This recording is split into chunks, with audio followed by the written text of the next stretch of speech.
by as well, Democratic Congressman Joaquin Castro of Texas is joining us. He's a key member of both the Intelligence and Foreign Affairs Committee. Let me get your quick reaction. Stunning news in New York. It is. I mean, today we witnessed the President of the United States go from the frying pan into the fire, moving not just from political liability for a bad situation with Russia collusion and so forth to perhaps legal liability now. And the question has come up a few times about what the Congress will do.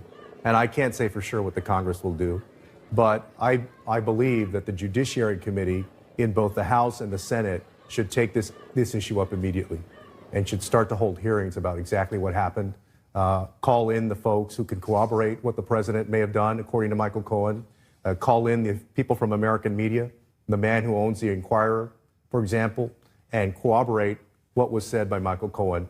The president's personal lawyer, somebody who has kept his secrets, somebody who has been not just a lawyer but a confidant to this president, has made very serious allegations about the president's behavior. Well, do you believe the president of the United States committed a crime? It certainly seems that way, based on what Michael Cohen has said. He's violated campaign finance laws. If you believe Michael Cohen, what he told this federal judge in terms of coordinating the payments to Stormy Daniels and Karen McDougal. And he did it, Wolf. It's important to note that he did it to win the presidential election. But he also may have obstructed justice if he asked people like Sarah Sanders or other White House aides, once he was in the White House, to lie about it as well. The Senate Intelligence Committee, the chairman and the ranking Democrat, they came out a little while ago and they said they want to re-engage with Michael Cohen, irrespective of his guilty plea right now. But do you have confidence that the Republican majority in the House of Representatives, and you're a member of the House, is going to do anything about this? Wolf, it's one of those things where you always keep hoping for the best. But do I believe that they'll necessarily do the right thing right now? Do I have faith in that? Honestly, no, I don't. They should. But can I tell you right now that they will? No. I would say if the intelligence committees in both chambers want to take it up again, that's great. With this proviso, everything going forward from now on, I believe, should be done 100% out in the open so that the public can see what's going on, because it's moved to another level of... Do you believe Michael Cohen? I do. I led the interview with him for Democrats along with Adam Schiff, our ranking member. We questioned him when he for appeared hours. before the House Intelligence Committee. That was behind closed doors. That's behind closed doors. The transcript still has not been released. We should release that transcript so that the American people can read it and make a judgment for themselves.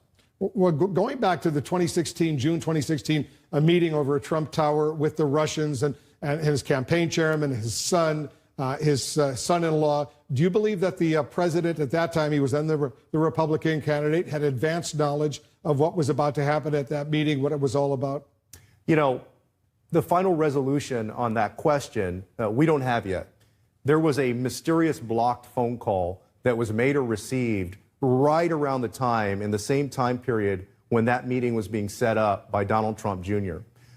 Because the House Intelligence Committee, and as far as I know, the Senate Intelligence Committee, never issued a subpoena to AT&T to get the phone records about who was on that call, we don't know. In my gut, do I think that it's quite possible that President Trump knew? Yes. But again, that's something that should have been subpoenaed, and perhaps Robert Mueller knows the answer to that question. And on the same day that Paul Manafort, the campaign chairman for the Trump campaign, he's found guilty on 8 counts, could spend many, many years in prison right now, 69 years old. Your reaction to that? 10 of the counts, there was a hung jury on. Yeah, I mean, you think about that, Wolf, for a second. On a split screen, basically, today, you have the man who the president entrusted to be his campaign manager. Chairman. The chairman. But basically the #1 person, maybe #2 person in the campaign, going to court, getting convicted, and then his personal lawyer of many years, his confidant, his fixer, also making a plea agreement and will be sentenced later on.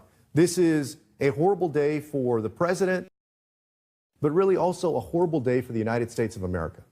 And we're standing by the president of the United States arriving in West Virginia. He's got a rally that's going on. You see Air Force One over there. You see some members of the media walking out on the back steps. Maybe when he walks down those stairs on the front of the plane, he'll say something. He might answer a question or two. We will stand by for that. We'll show our viewers these live pictures. But your bottom line right now, where do we go from here? I think that the Congress, the House of Representatives, and the Senate need to take up this investigation immediately, and it needs to be done out in the open. We'll see if that happens. We'll see what happens between now and the midterm elections. We'll see what happens in the midterm elections. That could be critically important as well. Thanks so much, Congressman Castro, for